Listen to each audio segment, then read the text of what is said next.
هو منتخب مصر فعلا عمل اكس جي عالي جدا، ولا المنتخب كان ضعيف ويدوب فاز بالحظ؟ تعالى نعرف الكلام ده في الحلقة ان شاء الله. السلام عليكم، معكم احمد يونس، والنهارده هنتكلم على ماتش منتخب مصر وزيمبابوي. المباراة اللي بدأت طبعا بضغط المنتخب المصري، وكان فيها هجمات كتير ضاعت مننا، وفي الاخر اتفاجئنا بهدف من المنتخب الزيمبابوي. وبعد كده حاربنا يعني تحس ان المنتخب وقع شوية بعد الهدف، وبعد شوية عرفنا نجيب جول من هدف من صلاح، وبعد كده من مرموش الأول تعادل، وبعد كده في آخر الماتش الهدف اللي جه من صلاح ونهانا الماتش بالثلاث نقط. طيب نبدأ. بصراحة ايه المشكلة بقى في الماتش، او ايه السبب او العك اللي بيحصل ده؟ من وجهة نظر اكبر مشكلة بتقابل حسام حسن هي ان هو ما بيعرفش يستغل فترة الوديات ان هو يعمل فرقة. يعني انت دلوقتي النهارده بديت بامام عاشور، طيب امام عاشور ده ما كانش معاك في الوديات، فانت مش منطقي ان انت تبدا بيه البطوله. وحتى انت ما كنتش بتلعب برقم 10 صريح، انت كنت معظم الماتشات بتلعب ب 4 3 3، وفي ماتش كنت بتلعب بثلاثه ورا اصلا. فليه انت ما جربتش الطريقه اللي انت هتلعب بيها في البطوله؟ وهو حتى لما خرج امام قال لك اصل امام مش جاهز. طب مش جاهز ما نبداش بيه. امام ممكن يبقى ورقه كويسه تدفع بيها في الشوط التاني، او لو انا كمدرب مش شايف ان امام جاهز بدنيا بلاش ناخد امام، مش لازم يعني. لو انا بقى مقتنع بامام، فامام اصلا مش جاهز، فازاي هيفيدك يعني؟ دي نقطة. النقطة التانية برضو بالنسبة لاختيارات الكابتن حسام حسن في مشكلة كبيرة أوي، وهي مثلا واحد زي محمد الشناوي. هل هو شايف ان محمد الشناوي هو حارس مصر الاول؟ طب ليه بتاخد البديل بتاعه في الاهلي؟ ما هو لو انت شايف ان محمد الشناوي ده حارس مصر الاول، والناس كلها شايفه ان محمد الشناوي مستواه بما فيها جماهير الاهلي اللي شايفه ان هو اصلا ما ينفعش يبقى هو الاساسي في الاهلي، فانت بتاخده معاك وبتلعبه اساسي. طب واخد البديل بتاعه ليه؟ لانك عارف ان البديل بتاعه احسن منه. طب لعب البديل؟ اكيد طبعا مش هينفع، لا هنقعد الشناوي هنلعب الشناوي. طب واخد صبحي واخد احمد الشناوي ليه؟ الحارس اللي زي محمد الشناوي ده يا تاخده وانت مقتنع ان هو حارس اساسي وهو في قمه مستواه، ايه ما تاخدوش اصلا لانه مش هينفع يقعد احتياطي، مش هيرضى يقعد احتياطي. فما ينفعش بصراحه ان هو يبقى موجود من وجهه نظري في البطوله، لان هو مستواه نازل بقاله فتره طويله بصراحه مش قليله يعني. والراجل سواء بقى المشكله ان هي اصابه او ان هو مثلا نفسيا مش جاهز، مش عيب خالص ان هو مثلا يريح وكده، والافضل يلعب يعني سواء مصطفى شوبير او محمد صبحي او احمد الشناوي على حسب اللي انت مقتنع بيه. بس اكيد محمد الشناوي لا يصلح لحراسة منتخب مصر خالص. نيجي بقى للناحية اليمين، محمد هاني. هل محمد هاني أحسن باك يمين في مصر؟ محمد هاني أصلا مش أحسن باك يمين في الأهلي، وبيلعب ما تفهمش مين واسطته أو ليه بيلعب أصلا. بس هو قناعات كده إن الكابتن إبراهيم حسن طلع وقال لك إن محمد هاني هو أحسن باك يمين في مصر. طب ايه الاماره او ايه الصح في الموضوع؟ بصراحه مش عارف يعني ايه ليه هو قال اصلا كده. وهل فعلا محمد هاني هما مقتنعين ان هو احسن باك يمين في مصر؟ طب هو بيعمل ايه عشان يبقى احسن باك يمين في مصر؟ طب ليه احنا ما بنجربش كريم العراقي، ما بنجربش احمد عيد، ما بنجربش واحد زي محمد شحاته او اكرم توفيق في المكان ده؟ ليه الناس كلها اتغيرت الا محمد هاني؟ نجرب يمكن التانيين دول يبقوا احسن منه يعني. بالنسبة لمحمد حمدي في الناحية الشمال أو فتوح، بصراحة هو الاتنين كويسين، بس أنا عندي بس تعليق إن أنت في ماتش زي زيمبابوي أنت المفروض بتلعب فرقة أضعف شوية، فكان الأقرب إن أنت تلعب بفتوح بما إن هو هجوميا أحسن وهو على الكورة يعني كورته أحسن شوية من محمد حمدي. بس طبعا محمد حمدي برضه باك شمال كويس وعرضيته كويسة أوي. بالنسبة لثنائية خط الدفاع برضه هي نفس نقطة الوديات اللي ما بتستغلهاش. أنا دلوقتي لو أنا مقتنع إن ياسر إبراهيم وحسام عبد المجيد هما اللي هيبدأوا، طب ليه ما لعبوش الفترة اللي فاتت مع بعض عشان يبقوا متعودين على بعض على الأقل؟ أنت شفت إن في الفترة اللي فاتت كل تقريبا خط الدفاع خد فرص ما عدا حسام عبد المجيد.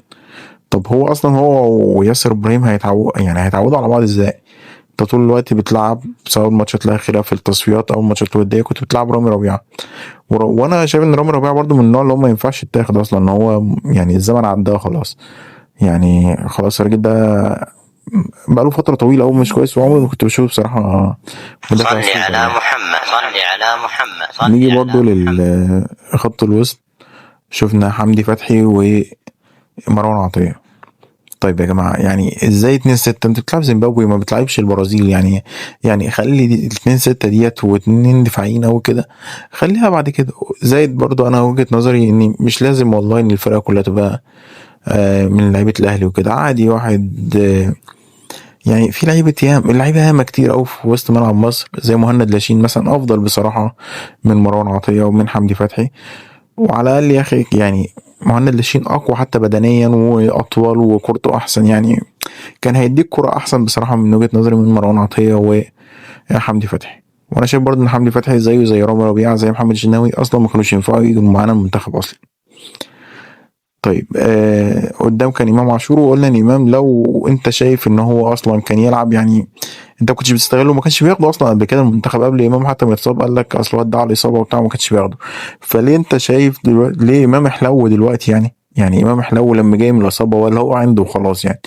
انا شايف بصراحه ان امام لاعب جامد وكل حاجه، بس لما يبقى جاهز بدنيا او على الاقل خالص، لو هو مش جاهز يبقى ورقه رابحه معاك على الخط تنزل بيها اخر ربع ساعه اخر تلت ساعه هيفيدك اكتر من كده بكتير. طبعا هو بدأ الماتش بصلاح ومرموش قدام وقعد مصطفى محمد. طب ليه اصلا تقعد مصطفى محمد وانت بتلعب زيمبابوي؟ ما انت الطبيعي ان انت هتبقى ضاغط الفرقه دي وهتلعب عرضيات وهتحتاج مهاجم طويل يلعب بالهيد وكده، ودي اكبر ميزه عند محمد عند مصطفى محمد. بصراحه برضه حاجه ما فهمتهاش.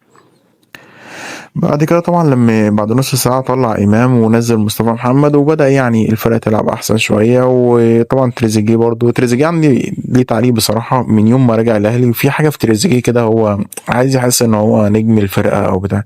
تريزيجيه هو لعيب كويس قوي طول ما هو لعيب متواضع وبيلعب بيبذل مجهود. هو راجل يعني أنا كنت بشبهه زمان كده بدي ماريا في المنتخب الأرجنتين، اللي هو دايما النجم التاني، اللي هو انت نجم الظل اللي بتحارب وبتاع وكده وده شيء كبير قوي لتريزيجيه.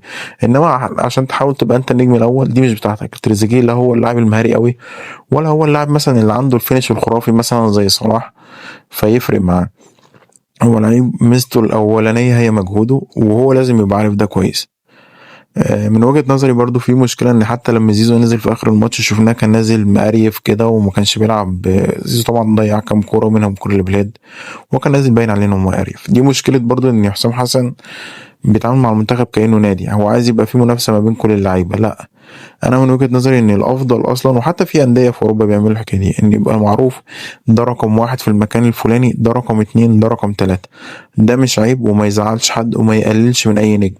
عادي لو انا مثلا شايف ان محمد صلاح هيلعب وينج رايت صريح فيبقى البديل بتاعه زيزو مثلا والتالت مصطفى فتحي، عادي واعرفهم واقول لهم الكلام ده ما فيهاش مشكله خالص. انما المشكله ان انت كل ماتش بتلعب بطريقه شكل فبتضطر مرات ان زيزو ينفع يلعب مع صلاح او زيزو ما ينفعش يلعب مع صلاح. طب صلاح بيلعب وينج، طب صلاح بيلعب بيدخل لجوه اكتر، طب بيلعب مهاجم. دي برضو نقطة أنا شايفها بصراحة عيب في حسام حسن. وشايف بصراحة إن ما ينفعش إن صلاح يتعامل مرة إن هو اللاعب اللي بيصنع اللعب ومرة ان هو اللاعب اللي بيخلص الهجمة، يا دي يا دي. صلاح احنا شفنا منه نسختين في الفترات اللي فاتت. فترات مع كلوب كنا بنشوفوه مثلا ايام ماني وفيرمينيو كان صلاح هو الراجل الرانر اللي بيجري بيسرق المدافعين وبيسجل. وكان حتى مع المنتخب سواء فترة زمان مع ابو تريكة او حتى بعدين مع عبد الله السعيد بيرمي له الثرو والراجل بيروح يجيب الجون. ودي يعني من وجهة نظري ده اكبر ميزة لصلاح يعني. وشفنا الفترة الأخيرة حتى مع سلوت الموسم اللي فات لما كان في داروين نونيز ولويس دياز كان صلاح أكتر بيصنع لهم اللعب. بس صلاح في مشكلة إن صلاح بيصنع هدف، بمعنى إن صلاح بيبقى إيجابي أوي في الجزء الأخير في الهجمة. معنى مثلا بيلعب عرضية اللي هي القطرية فبيدخل مثلا الوينج الناحية التانية مثلا اللي هو هيبقى مرموش هيبقى تريزيجيه هيبقى حتى لو باك الشمال مثلا سواء حمدي أو فتوح هما اللي هيخشوا ويسجلوا. انا شايف صلي بصراحه على محمد، صلي على محمد، صلي على محمد. انا شايف ان دي الحاجه اللي هو صلاح مميز فيها واللي هو يقدر يعملها ان هو اصلا يدخل كرانر ويلعب كمهاجم مثلا. ده لو انت عايزه ان هو يسجل، او تختار له الحل التاني اللي زي ما قلنا عليه ان هو اللي بقى بيصنع لك اهداف مثلا وبيلعب مرموش وبيلعب تريزيجيه والناس دي. بس ما ينفعش ماتش كده وماتش كده لان الموضوع برضو ده صلاح ده نجم الفرقه. فانت اللي يعني اللي بتعمله مع صلاح هو اللي هيمشي الفرقة كلها، ده اللي الفرقة متمحورة حواليه. فيكون هو صانع اللعب، يكون هو الهداف اللي بيسجل في اللمسة الأخيرة. دي من وجهة نظر. وعلى اساس ده برضو انت هتلاقي نفسك يعني بتحط بقية الفرقة عليه، لان انت مثلا لو صلاح هيبقى بيصنع هجمات اكتر او بيصنع لعب اكتر فانت عادي يبقى عندك مرموش يبقى عندك مصطفى محمد. انما لو انت مثلا صلاح هتستخدمه ان هو كهو مسجل، لا يبقى الافضل ان انت مثلا يبقى معاك عندك واحد زي امام عاشور في الملعب، لان هو اللي يقدر في اللعيبة اللي في الملعب دي هو اللي يجري صلاح. من وجهة نظري المنتخب مش هيروح بعيد أوي في البطولة، يعني ممكن آخر دور 16 أو دور التمانية يعني. أنا شايف بصراحة إن هو للأسف يعني مستواه مش كويس.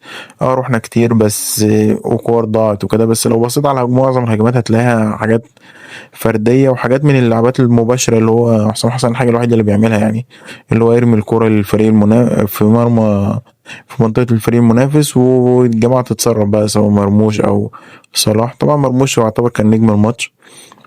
من وجهة نظري برضو الهدف اللي جه فينا هو غلطة من حسام، بس في مشكلة اصلا في طريقة الدفاع في المرتدات. ما ينفعش ان انا ابقى في مساحة كبيرة اوي ان في ناس مرمية اوي قدام وخط الدفاع مكشوفين اوي. طبيعي حسام عبد المجيد وياسر ابراهيم طلعوا بشكل وحش، ولو اي حد مكانهم هيظهر برضو بشكل وحش، لان الدفاع في مساحات كبيرة اوي كده بتبقى صعبة أوي على المدافعين. فأنا من وجهة نظري إن الدفاع أصلا دي حاجة خاصة بالمدرب، يعني أنت كمدرب أنت اللي بتحط السيستم الدفاعي، فما ينفعش إن أنت يعني فرديات لعيبة طبعا بتفرق، بس الأساس فيها هي سيستم اللعب كله على بعضه. الدفاع بيبدأ من المهاجمين من قدام. فأنا من وجهة نظري إن ورانا شغل كتير أوي مع حسام حسن، ومش عارف ما أعتقدش يعني، أنا مش شايف إن هو مش متفائل بصراحة. بس أكيد طبعا بنتمنى المنتخب إن شاء الله يتحسن في الفترة الجاية، وبإذن الله القادم أفضل لمنتخبنا. ما تنساش في نهاية الفيديو تسيب لايك وتسيب لي كومنت، وما تنساش طبعا اهم حاجة ان انت تصلي على النبي، والسلام عليكم.